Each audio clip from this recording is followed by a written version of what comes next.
Hello, my friends. Wes Gow here again with Cardinal Coaching Solutions Podcast. Thanks so much for stopping in and checking out wherever you're listening. Hope that you're doing well. Once again, quick shout out to the 2021 Self-Care Summit. It's been going on all this year, hosted by the brilliant coach Liz Garrett. It's a treasure trove of all things related to self-care. So I got a couple months left here to check that out. And like I said, I think on the previous podcast, now heading into the holiday season might be a better time than ever to take some time for yourself and invest in yourself in that way. So do check that out. I'll include a link to that in the show notes. Okay, today's episode, today's share is going to be something really top of mind for me that just recently happened. And I'm, at least for now, calling it, maybe you should quit. We have an interesting relationship with quitting here in the West. It's often frowned upon in almost any context. Not all, but in most, it seems like.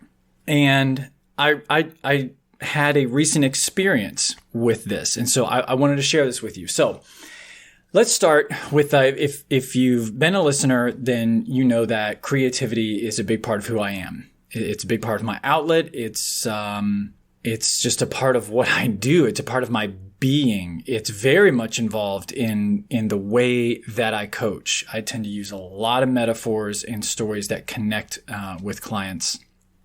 And so even on the bookshelf behind me here, you can see a lot of elements of creativity, and music is one of those. Music and writing. So music's a big part of my life.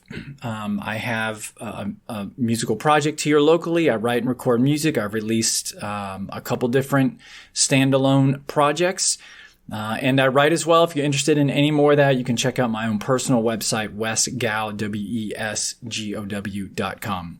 And over the last couple years, I've compiled another batch of songs that I love. I'm really, really proud of. And like I said, I perform here locally, but I really felt like I want to record another project with these songs. Like I said, I'm really proud of them.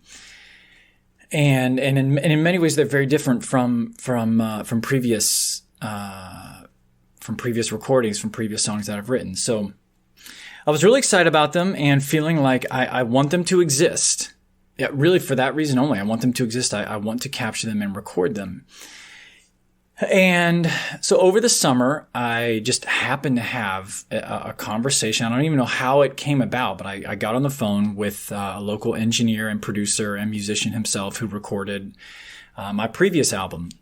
And in the years that have followed, this was like 7 or 8 years ago, he is, much like myself. We're adults. We both work. Our wives work. We have families. And so he sold his studio, and, he's working a full-time job. He plays in a local band. Anyway, my understanding was he had kind of gotten out of the recording business. And so lo and behold, here we are on a phone call, and I told him that, man, I'm really kind of looking for what to do. I'd like to record it. And he says, well, I'll do it. Let's do it. And I'm like, whoa, wait, what? I thought you weren't doing this anymore. Well, it turns out, no, he doesn't have a studio space anymore, but he does still have all of his gear. He recently recorded a band, in fact, his own band. And so he did that kind of remote in terms of outside of the studio. And that happens all the time. Bands rent houses and venues and things like that and set up shop and record. And so, whoa, I was really excited, really intrigued by that. And okay, so we kind of set a tentative date for the fall to get this going, to get this started. He had one other project that he had to wrap up. And so almost immediately, it may have been like right after that phone call or the next day, I started taking steps towards making this happen. I wanted to reach out to some other musicians who I wanted to be on the project, kind of fill out the band a little bit. I wanted them to rehearse the songs that I had so that we could be more efficient when we go in to record. And so I started reaching out, and almost immediately I started hitting resistance. I started coming up against resistance. Really practical stuff. Okay. Well, this musician is only available on these nights, and this one's only available on these nights, but not after this time, and yada, yada, yada. And instantly I felt like this isn't fun anymore. I've taken like one step towards bringing this to fruition, and I'm already not having fun. Now, okay, things like that kept happening. I kept bumping up against resistance, and I kept going. So I was able to schedule a few rehearsals, and even on those nights.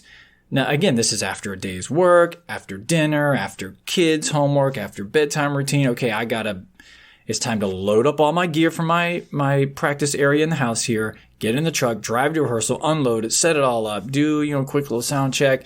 Okay, let's rehearse these songs, and then tear it all back down, come home.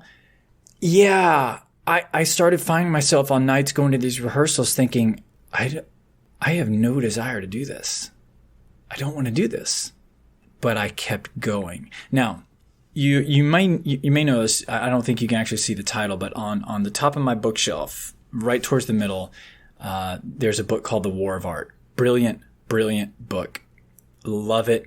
Can't recommend it enough, especially for creatives. And the author, Stephen Pressfield, identifies this concept or awareness of resistance and how it's always there. It's always present, pushing back against whatever you want to bring forth. In fact, let's just think about it. We know this. If you've ever brought anything to life, it is work. Whether it's a business, a new relationship, a piece of art or creativity, it's work. Even bringing forth a human life, for goodness sake. The word that we ascribe to that process is what? It's labor.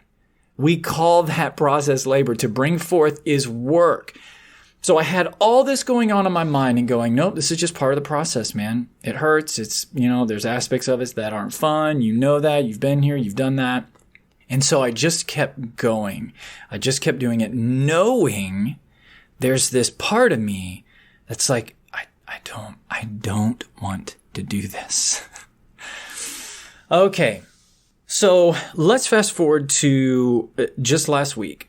I had a conversation with the engineer where this was the phone call of, okay. And in fact, we had traded texts. We had exchanged texts in which I said, hey, it's fall. I've been, putting in some effort. I'm ready to get going if you're still up for it. And he said, yeah, let me know a night of the week that works for you. And we'll get started. We'll come over and lay down, you'll come over and we'll lay down all the scratch tracks. And once again, my immediate energy was, I don't want to do that. I just don't want to do that. And yet I kept going until we had one last phone call to schedule this.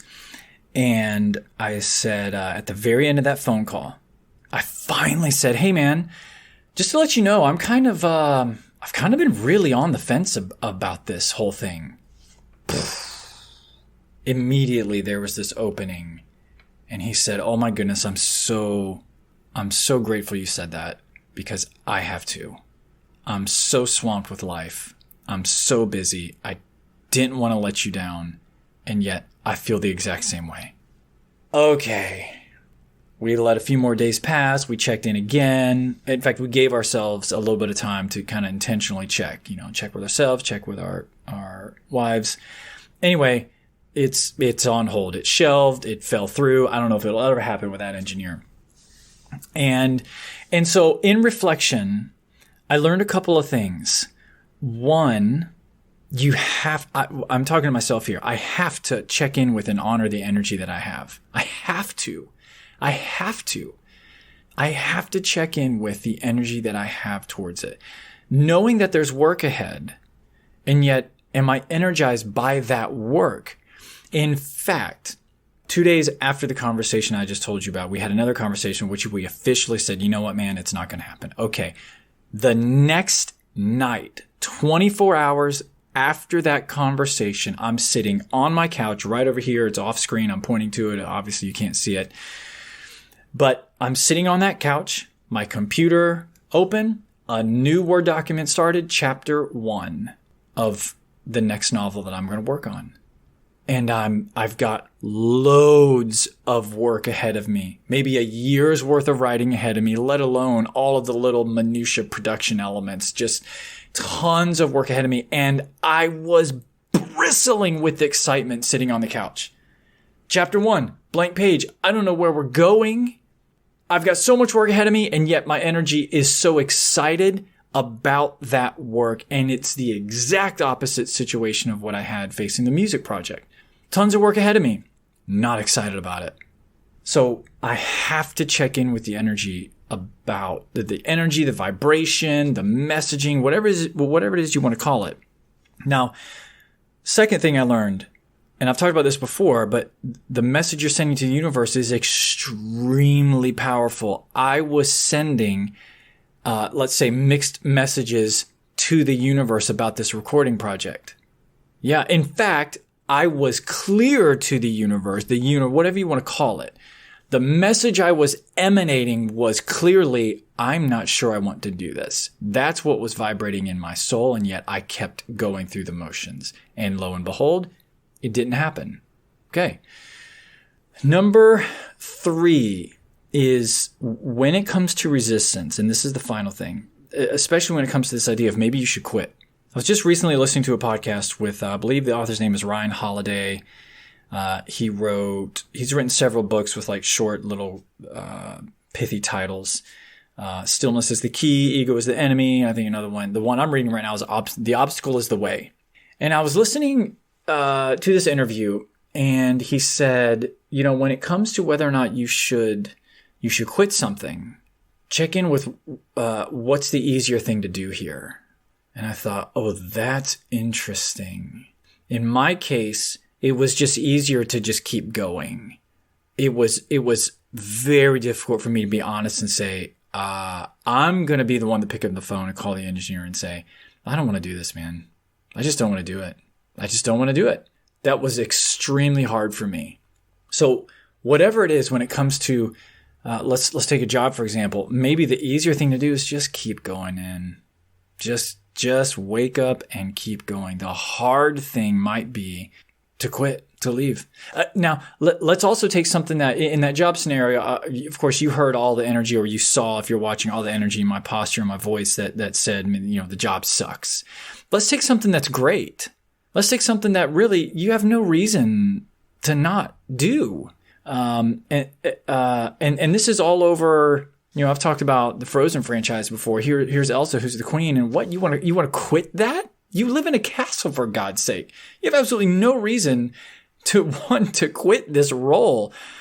The harder thing to do, the more challenging thing to do, the more courageous thing to do would be to be honest with yourself and eventually others and say, I don't want to do this. I'm done. I don't want to do it. So those are some things when it comes to, hey, maybe you should quit. What's the easier thing? What's the harder thing? Those are things that I've recently learned, and it's been really, really helpful for me to reflect back on that whole process. And so, yes, I'm starting out on my next work of fiction, and I couldn't be more excited. I've got tons of work ahead of me, and I can't wait to share it with you. Don't expect anything anytime soon, but if that's a conversation you'd like to have, maybe there's something going on for you, and you just can't get right side up on what you should do. There's mixed messages in your soul, and yet you keep taking your body through the motions. If that's something you want to talk about, then you know what to do. Shoot me an email, Wes, W-E-S, @cardinalcoachingsolutions.com, and we will unpack that. That's what I love to do. All right. Thanks for stopping by, and we'll do this again soon.